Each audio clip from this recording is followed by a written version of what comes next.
In this video, we'll look at Section 7 of Chapter 4, Stoichiometry of Precipitation Reactions.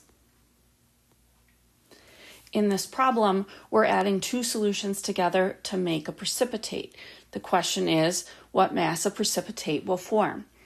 First, we probably need a balanced chemical equation so that we can see the identity of the precipitate.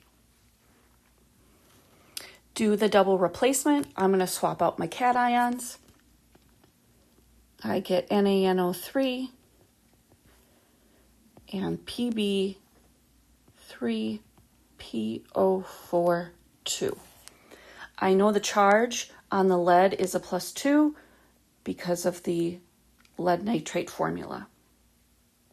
According to the solubility rules, all sodium compounds and all nitrate compounds are soluble, so that's not our precipitate, and this lead 2-phosphate will be our precipitate. Next, let's balance the equation. And now we're ready to do some stoichiometry. We have information about each reactant, its molarity and volume. So this is going to be a limiting reactant problem. And we will start with the sodium phosphate. It is 0.30 molar. Remember what that means. There are 0.30 moles per 1 liter of solution. So I'm going to use that as a conversion factor in my factor label.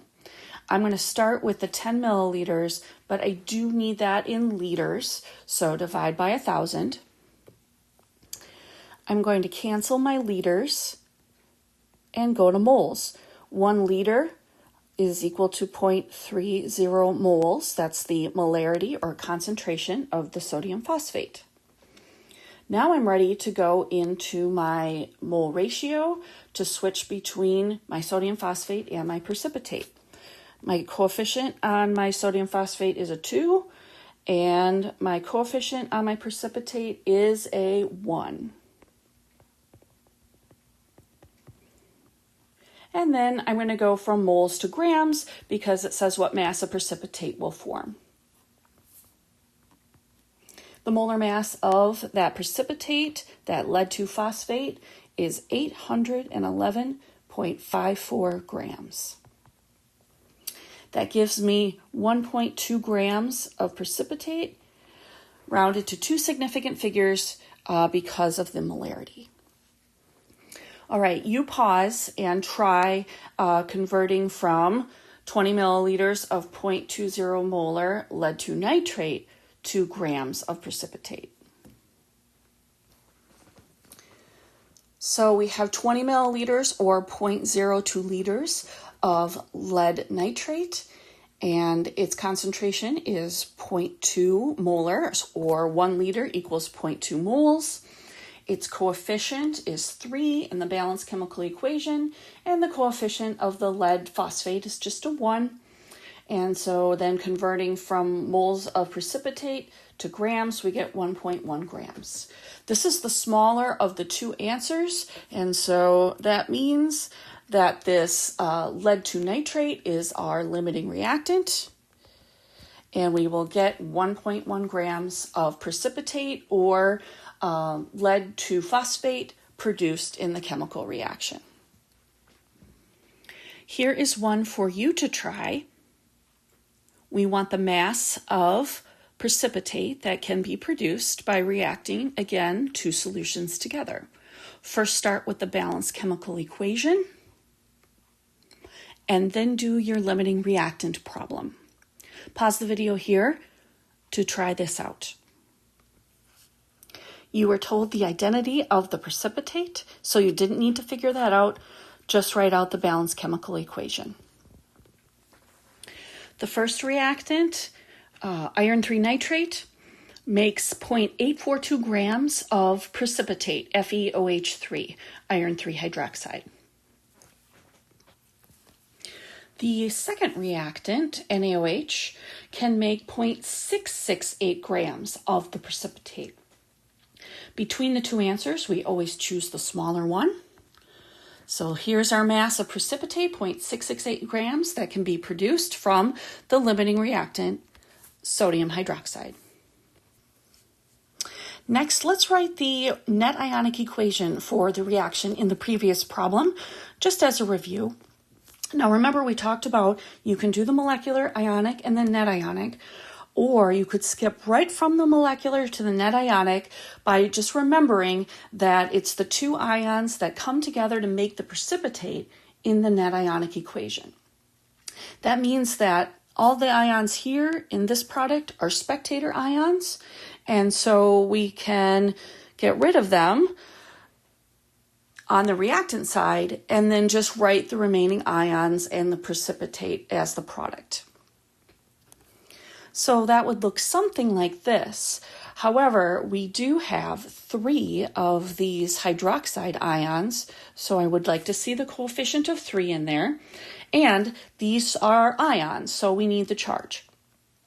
You can see that the charge on the iron is a +3 charge, so we'll put that in there. And then hydroxide is a -1 charge. Don't forget the little AQs on the ions, and there's our net ionic equation. In the next problem, we have 2 solutions again that are mixed together. This time, instead of focusing on the precipitate, we are going to talk about the excess ion and its concentration after the reaction is complete. So let's start with a molecular equation, and then let's try the net ionic equation for this one. Pause the video, write the molecular and the net ionic equation for this reaction. Here's my molecular equation. The magnesium hydroxide is going to be our precipitate because all nitrate compounds are soluble and all potassium compounds are soluble. So I'm going to go right to my net ionic equation, and I'm going to get rid of my spectator ions. So I'm going to have hydroxide and magnesium ion that make my magnesium hydroxide precipitate. Now there are 2 of these magnesium or hydroxide ions rather. So here we have our balanced net ionic equation. Let me show you a different strategy for this kind of problem where we want to talk about the concentration of an ion after the reaction is complete. I'm going to set up a little table. We call them BCA tables. B is for before. What do you have before the reaction starts? C is for change. How does everything change throughout the course of the reaction in terms of reactants reducing in amount and products increasing in amount? And then what do you have after the reaction is complete? We usually fill these tables in with moles, and so if I can get the moles of hydroxide ion and magnesium ion to start with, then I can start this table. So I've got the volume and the molarity of each of the reactants, and if we take the volume in liters times the molarity, that will give us our moles, right? Because molarity equals the moles over the volume in liters. So I'm going to do that for each reactant. Each reactant has the same concentration and volume. Therefore, we begin with equal numbers of moles of hydroxide and magnesium. And that is because when you look at this formula, there's just 1 hydroxide in potassium hydroxide, and there's just 1 magnesium in magnesium nitrate. In the beginning, we don't have any of the precipitate, so I put a 0 there. So now we find the limiting reactant. And if I make the hydroxide the limiting reactant, that means I react all of it until there's nothing left. Now the coefficient on the hydroxide is a 2. The magnesium has a 1 as a coefficient. So I'm going to take this 0.02, I'm going to cut it in half because magnesium has half of the number of moles of hydroxide according to this balanced chemical equation. So that means that only 0.01 moles of magnesium ion reacts, and that means you have 0.01 moles of magnesium ion left over after the reaction is complete. So technically I can stop here, but if there was a question about what mass of precipitate is produced, we could figure out the number of moles of precipitate that's produced, and then convert to grams. How do I know that it's 0.01? Well, this coefficient right here is also a 1. So going back to the original question, I've got 0.01 moles of magnesium ion left over after the reaction is complete. I want the concentration. So I'm going to divide by the total volume so I can get the concentration or molarity. In this case, it's 200 milliliters or 0.2 liters. And then that gives me 0.05. I'm going to do 3 sig figs here. I'm going to throw a couple zeros on the end. 0.0500 molar magnesium ion that is left over after the reaction is complete. And finally, what volume of 0.1 molar sodium phosphate is required to precipitate all the lead ions from 150 milliliters of 0.25 molar lead to nitrate? This is the same reaction from the first question. And this question is specifically asking about a volume of sodium phosphate that we would need to react all of the lead ions from our other reactant. So could we do a net ionic equation for this like we did in the last problem? We absolutely could, but it probably isn't necessary for this particular question. So all of the lead ions are coming from this reactant right here. And so we're going to start with that volume, that molarity, and then we're going to do some stoichiometry to go back to our other reactant, given its molarity, to solve for the volume. So I'm going to start with that 150 milliliters of the lead nitrate. I'm going to put that in liters again.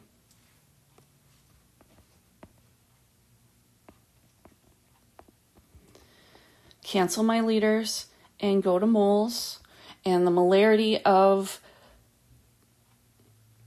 that particular solution is 0.250 molar, so 0.250 moles per liter. The coefficient on that reactant, this lead to nitrate, is a 3. The coefficient on the other reactant, the sodium phosphate, is a 2. And then we're going to cancel the moles of sodium phosphate. 0.100 moles of sodium phosphate per 1 liter of solution according to the molarity that's given for that reactant. And that gives you 0.250 liters, or if you wanted to put that in milliliters, that would be 250 milliliters.